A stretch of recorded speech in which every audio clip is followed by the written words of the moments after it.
This is your news source evening bulletin for today, Tuesday, the 21st day of September in the year 2021. I'm Gordon Mosley, and here's what we're tracking tonight. As Guyana continues to see increased cases of COVID-19 in every region of the country, the U.S. Center for Disease Control has issued a travel alert, warning citizens against traveling to Guyana. The alert has placed Guyana on the highest level of concern for COVID spread on the CDC travel alert.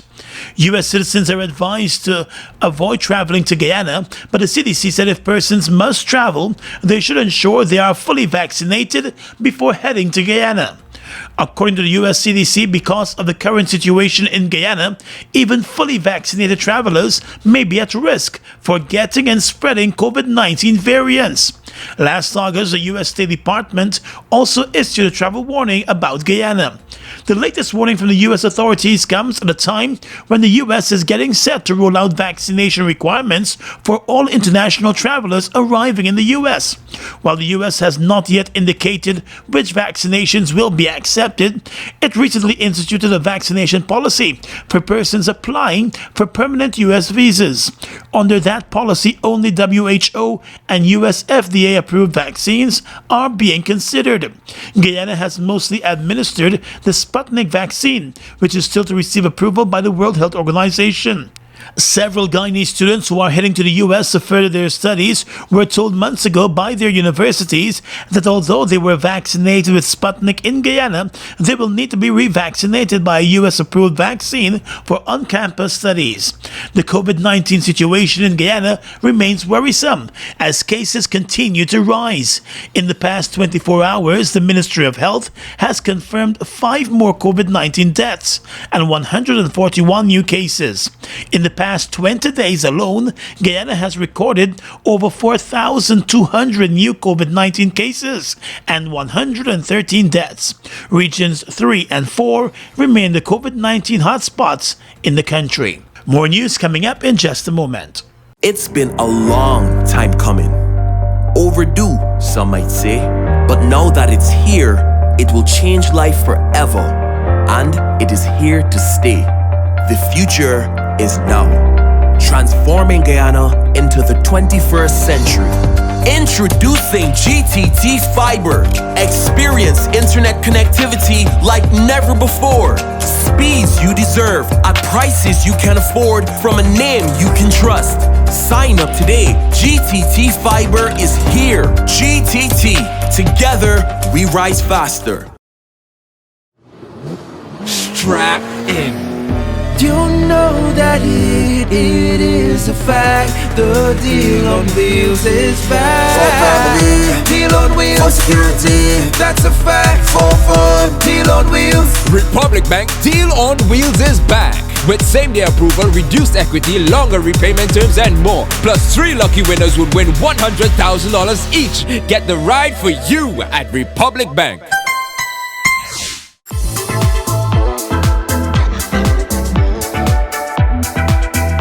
My name is Malkia. I have taken the vaccine and today I am fully vaccinated. When the vaccine arrives for the adolescent, I will ensure that my daughter takes the vaccine. We all know that COVID is real and I want her to be safe and protected. Parents, I encourage you to have your child vaccinated.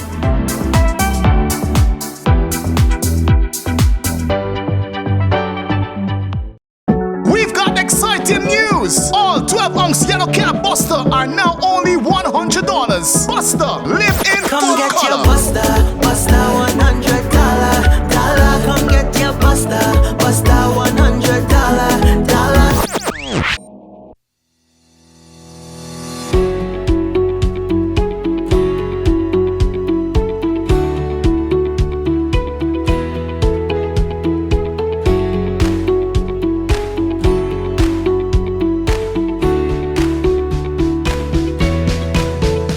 Let Let GBTI make your dreams of owning a home a reality. Buy or build your home with us. Let us help you to completely outfit your home and make it move-in ready. Need to purchase land? We finance that too. Benefit from our 10% down payment and interest rates as low as 4.25%. Calculated on the reducing balance with up to 30 years to repay. Switch your mortgage to us and learn about benefiting from the equity in your home. Invest wisely. Apply online or call your branch to schedule an appointment. GBTI. We see Guyana through your eyes. Amid concerns about persons who tested positive for COVID-19 and told to isolate at home, breaching those orders, the Minister of Health, Dr. Frank Anthony, today warned that those persons could face prosecution for breaching the stay-home order. With over 3,000 active COVID-19 cases in the country told to isolate at home until recovery, there is growing concern that many of those persons have not been following the doctor's order.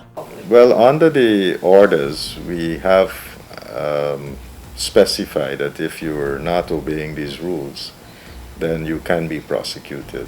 The health minister contended that positive patients being out in the public can make an already bad situation even worse. He urged positive patients in home isolation to act responsibly.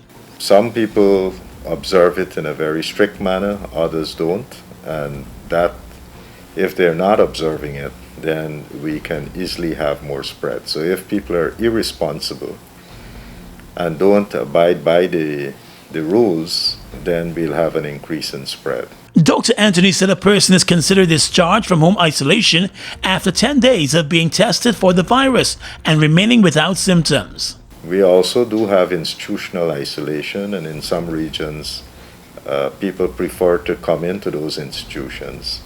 And if that's their preference, well, then we provide that service for them. And the Minister of Health also issued a warning to persons who may be experiencing symptoms of the virus but refuse to get tested.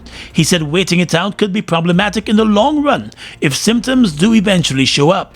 But the problem is they're going to infect a lot of other people around them. And that's why it's essential that they come forward and get tested so that we can, we can isolate them. The number of COVID-19 cases in the country has been growing steadily, with over 4,000 new cases recorded so far for this month alone. 2 years after the president of Ghana paid an official visit to Guyana under the former government, Guyana and Ghana continue to work together to build and strengthen relations between the two countries.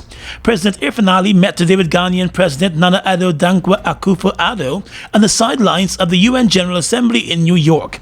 Vice President Bara Jagdeo will lead a Guyanese delegation to Ghana in October in a bid to further enhance cooperation between Guyana and Ghana.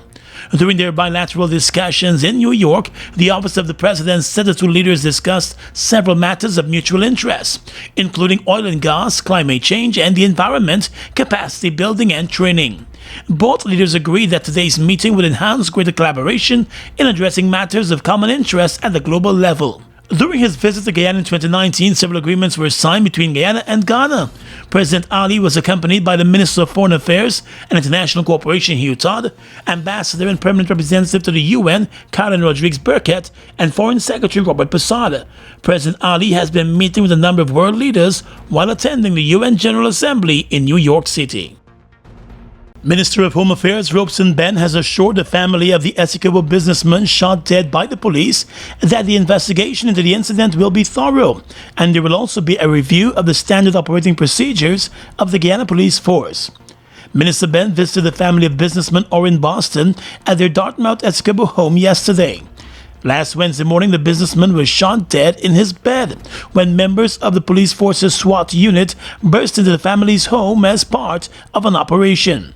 There was nothing prohibited found in the house, and the businessman's wife explained that her 29-year-old husband was shot dead in his sleep. The family recounted the ordeal to the Home Affairs Minister during his visit on Monday.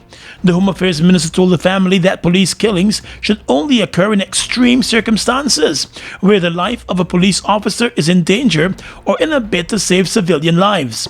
In a statement, the Guyana Police Force said the Home Affairs Minister assured the family and relatives of Mr. Boston that all efforts will be made to ensure the tragedy is thoroughly investigated. The family members, through their attorneys, have called for an independent probe of the incident.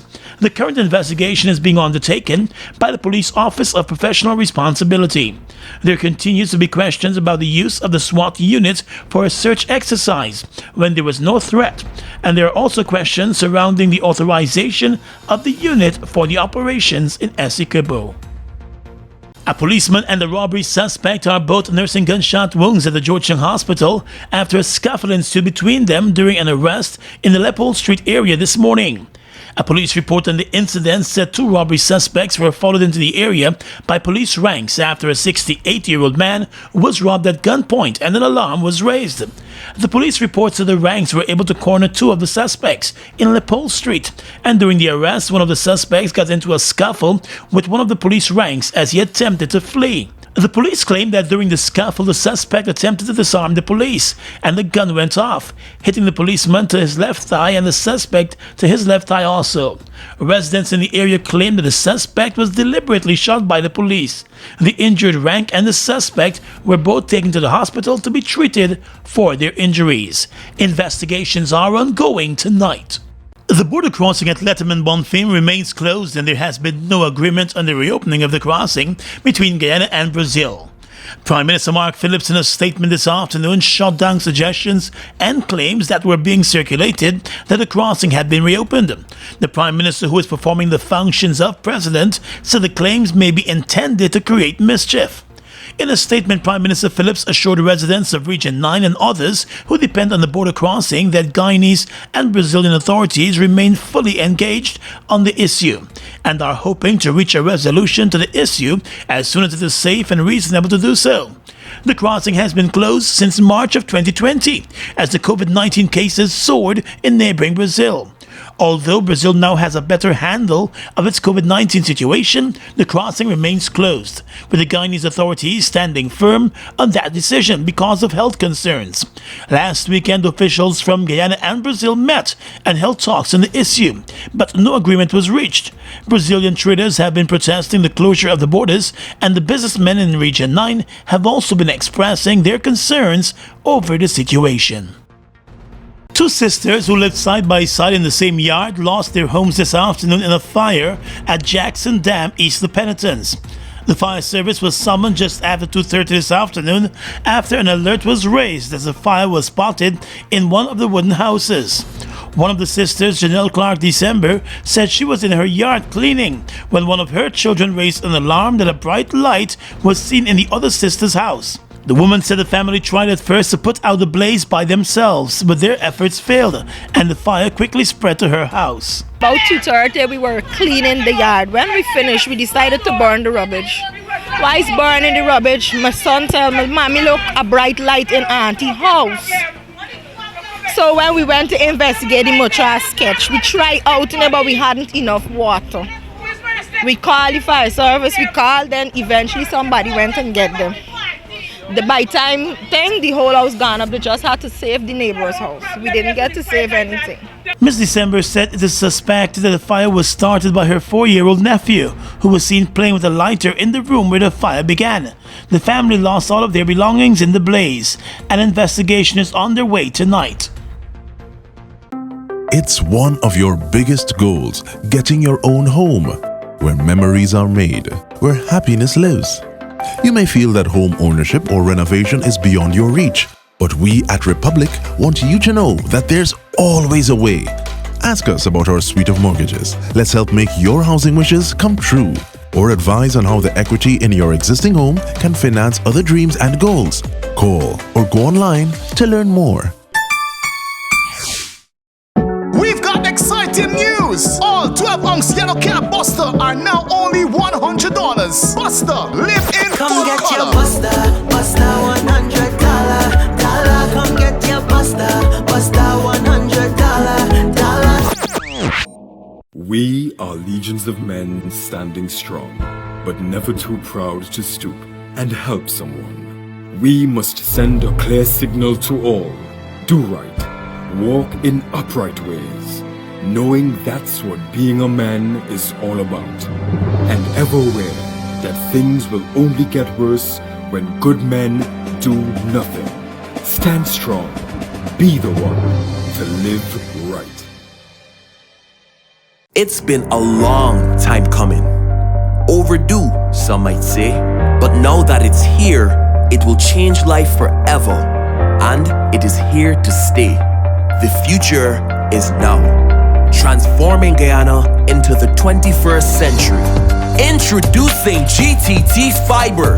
Experience internet connectivity like never before. Speeds you deserve at prices you can afford from a name you can trust. Sign up today. GTT Fiber is here. GTT. Together, we rise faster. Fuel it up and drive, super 95 to the. Fuel it up and drive, super 95 to the. Protect your fuel system, boy. High mileage and performance, boy. Guyana Super 95 gasoline gives you more reasons to drive and is available at 56 service stations nationwide. For affordable price, high performance, and high mileage, choose Guyana's Super 95 gasoline. Fuel it up and drive.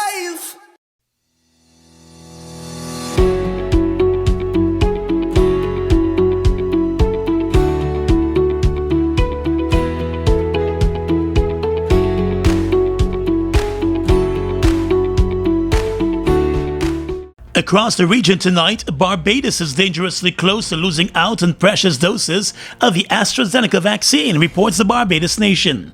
Thousands of doses of a third tranche the country received to fight the COVID-19 virus expire next month, and the current uptake of the drug may not be enough to see each dose being administered before October 31.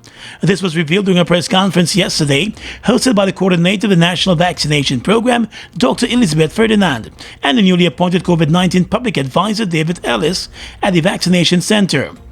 Ferdinand said Barbados' vaccination numbers were steadily looking up, and more than 6,000 children had been inoculated since the popular Pfizer vaccine became available 5 weeks ago.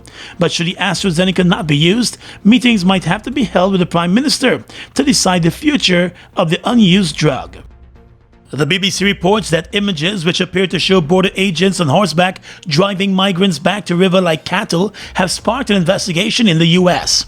The pictures widely shared on social media show the riders using their reins against the migrants and pushing them back towards the Rio Grande in Texas. Homeland Security Secretary Alejandro Mayorkas says his department will investigate reports of alleged abuse. He said the officers were trying to manage the migrants crossing the river. Some 13,000 mainly Haitian migrants have gathered in a makeshift camp under a bridge. The White House spokeswoman Jen Psaki said the footage was horrible to watch. Some social media users said the pictures were reminiscent of the violence seen in slavery times in the US. And finally tonight, international news. Canadian Prime Minister Justin Trudeau's Liberal Party has narrowly won Canada's election, but it failed to secure a majority of seats. This is Mr. Trudeau's third federal election win, but his critics say the poll was a waste of time. The Liberals are projected to win 158 seats, short of the 117 needed for the majority Mr. Trudeau was seeking with his early election call. The Conservatives have held on to the main opposition status and are expected to win about 122 seats. The election, which took place during a fourth pandemic wave in Canada, was the most expensive in the country's history, costing some 600 million Canadian dollars. The projected results suggest a parliament strikingly similar to the one elected just 2 years ago in 2019. The snap election call, sending Canadians to the polls for the second time in 2 years, was widely seen as a bid by Mr. Trudeau to secure a majority government, and he struggled to explain why a campaign was necessary. Conservative leader Erin O'Toole suggested it was a waste of time and a waste of money. And that's your News Source Evening Bulletin for tonight. I'm Gordon Mosley, reporting and encouraging you to stay safe.